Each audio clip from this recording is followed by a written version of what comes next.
Welcome to History and Firearms. In this series, we will be running historic military surplus firearms through modern shooting drills. This is a fun way to experience how these firearms may have been used in a combat environment and some of the quirks that go along with them. It also provides some metrics that can be used to compare these firearms. To gain more insight into how these firearms might have been used, period-correct ammunition pouches will be used as well. As in modern shooting standards, all these drills will start with the firearm unsafe.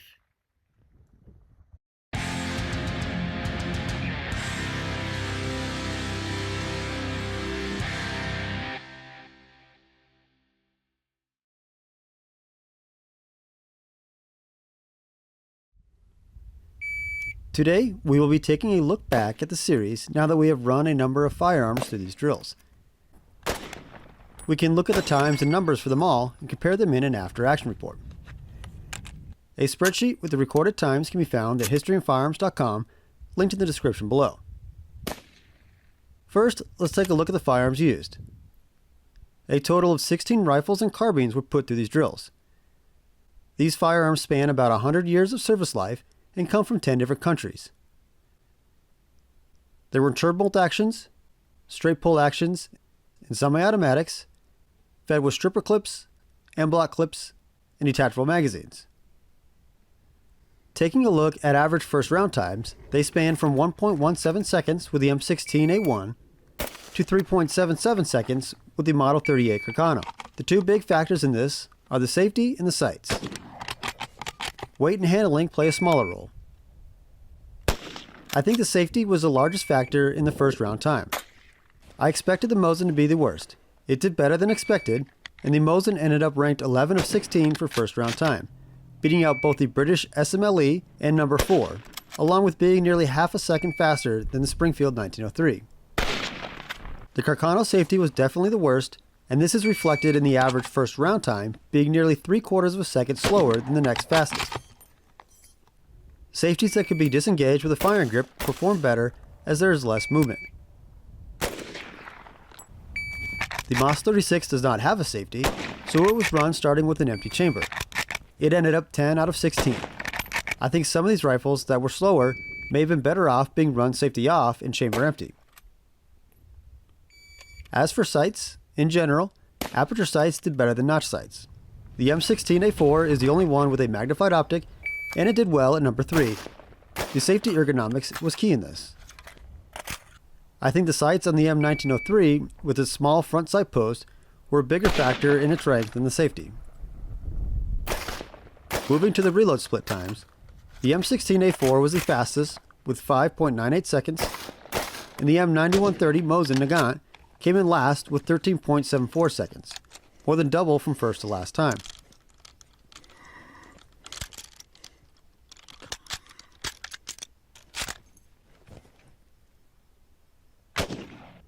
In general, magazines were faster than clips, and Mannlicher style clips were faster than stripper clips.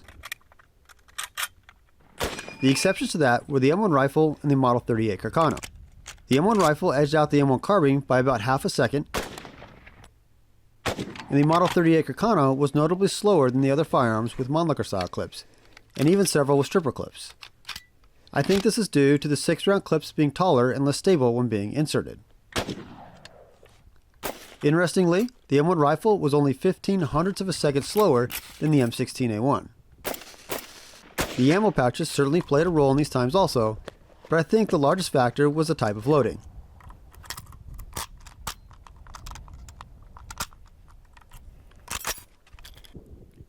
An exception to that may be the Type 99, with the ammo pouch having 2 straps securing it closed.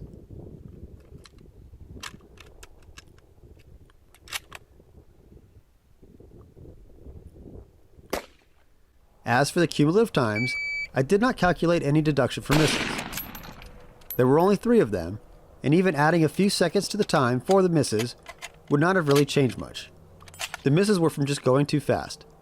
2 of them were in the quads drill with the K98K and the MOS 36. The circles seem big, but when trying to go quick, it's easy to push rounds out. I had 1 miss on the Baer Solutions with the SKS. There were no misses during the 1 Reload 3 drill, as the target areas are fairly large. I did run the Carcano and Mosin as a 3 reload 1 drill, which probably slightly increased reload times but reduced first round times. So how do the rifles stack up with this metric? Well, it should be no surprise that the semi-autos were faster than the bolt actions.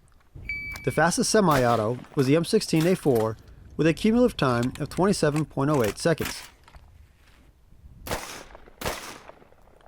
And the slowest semi-auto being the FN49 at 45.18 seconds, just behind the SKS, which I did have a miss with.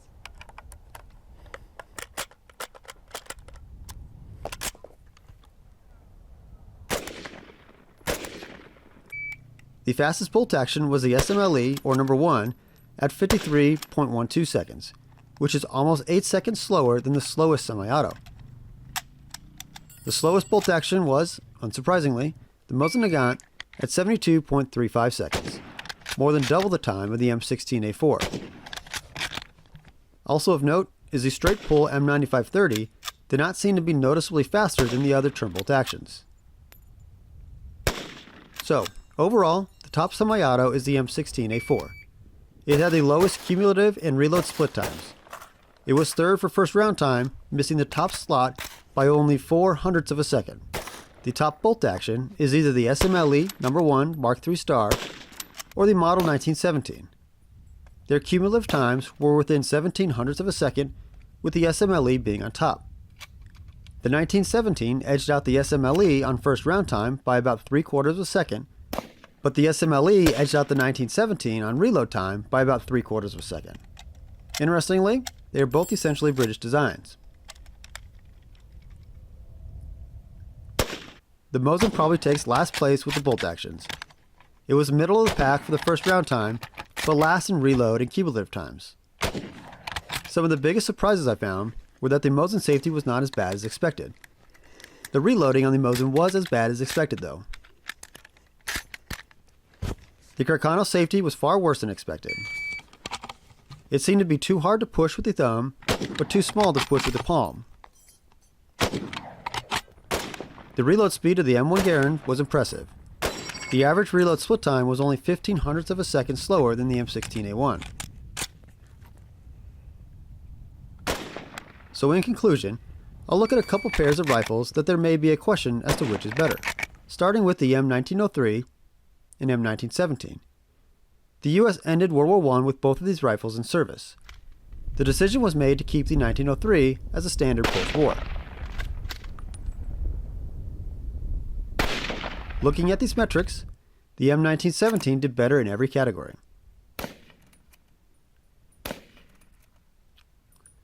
Taking a look at the SMLE, or Rifle Number 1 as it was renamed, and the Rifle Number 4, the Number 4 replaced the SMLE as the standard infantry rifle in the British Army.